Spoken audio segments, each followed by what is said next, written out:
Alright, so I'm here for another video. This is again history. This one here is what you call a witness tree. This tree here has seen pretty much the entire growth of Fort Worth. I'm going to take you to the sign here. This is the Fort Worth Hotel. Situated in the northwest corner of the public square, the Fort Worth Hotel was a stagecoach terminal for travelers arriving at and leaving Fort Worth. The original structure remained on this site for over 70 years. Over its lifetime, the hotel had several additions and was known under different names. Early settler and father of Fort Worth, Ephraim M. Daggett, bought 2 empty lots on the fort grounds in 1855 and erected a 2-story building to serve as his home and a tavern for the public. In 1857, Lawrence G.A. Steele purchased the property and renamed the business the Fort Worth Hotel, commonly known as Steele's Tavern. It was expanded into the opposite lot and featured unique items, including a 1782 bell mounted to the hotel used to announce arrivals, fires, and social activity.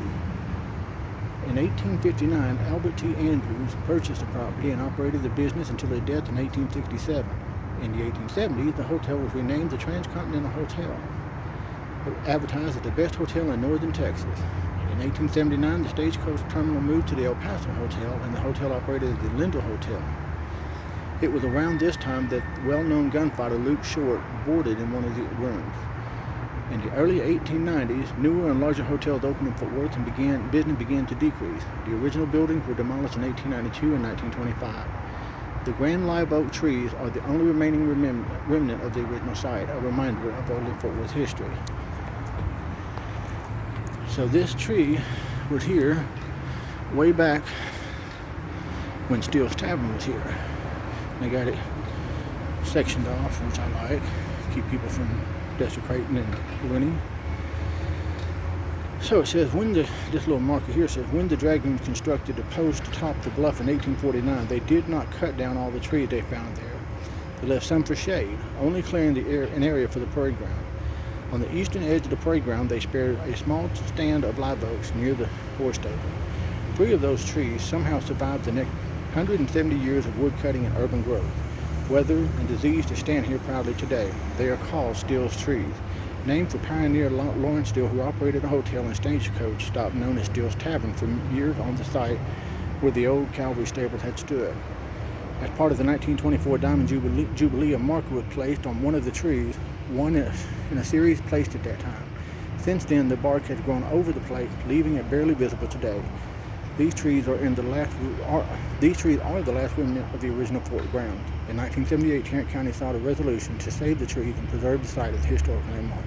These trees today are honored by the state as famous trees of Texas.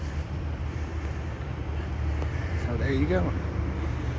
Actual witness trees that started out as a young tree when this place was founded. Pretty neat. I'm gonna walk around. It says it's the markers are barely visible today. I'd really like to know where those markers were, because I've looked all over it, can't find it anywhere.